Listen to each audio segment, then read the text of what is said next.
que l'on a imaginé, c'est de créer un bâtiment qui est en mouvement. Chaque plateau est en mouvement.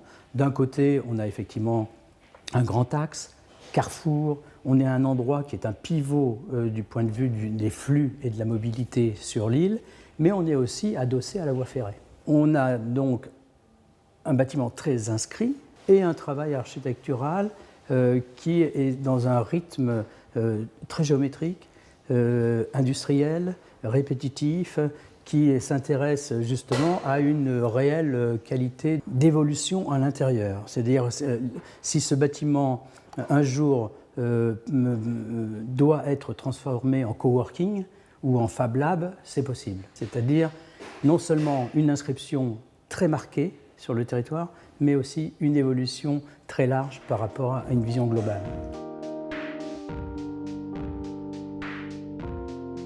Bon, on est nord-sud, donc l'orientation est extrêmement contrastée. Bon, la meilleure orientation, si je puis dire, c'est le soir, on se met sur la place et on peut avoir un panoramique sur la proue du bâtiment. Et tout le travail architectural se concentre sur cette proue. C'est-à-dire qu'on a différents matériaux, on a des éléments en métal qui coulissent pour faire brise-soleil, on a des jeux entre les pleins et les vides, entre les parties opaques et les parties transparentes. Et cet ensemble se retrouve à l'angle. C'est-à-dire que c'est l'angle qui crée le nœud architectural, aussi bien entre la façade sud qui revient sur l'avant que la façade nord qui va embrasser, si je puis dire, ou comme mes mains, mes doigts vont se lier, les façades vont se nouer. Et tout ceci se passe à l'angle, là où on a la perspective la plus importante. Le matériau de la façade, c'est du métal et du verre. C'est un bâtiment qui est noir et vert couleur verte.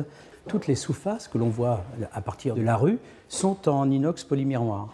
Donc il y a un éclat dessous, donc il y a un reflet de lumière pour non seulement décoller et faire vibrer de façon plus forte le jeu des volumes, mais aussi pour apporter de la lumière à l'intérieur des bureaux.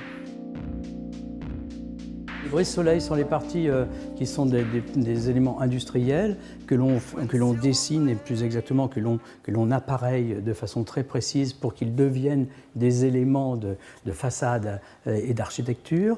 Et donc ces éléments sont coulissants et ils permettent donc de filtrer la lumière et également de faire bouger la façade avec de l'éclat, puisque ce sont des parties argentées en métal couleur naturelle. Donc il va y avoir là ce jeu entre le noir profond et l'éclat du métal argenté.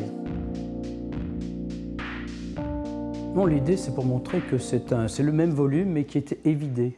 C'est-à-dire que c'est pas un balcon, parce que ce n'est pas du logement, c'est plutôt une avancée vers la ville.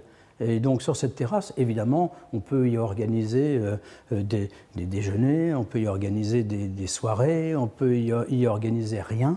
Et donc il y a là une volonté d'aller un peu plus loin, si je puis dire, un peu comme si on tendait la main vers le carrefour et d'avoir évidemment une vue à 180 degrés, qui est une très très belle vue sur l'île de Nantes.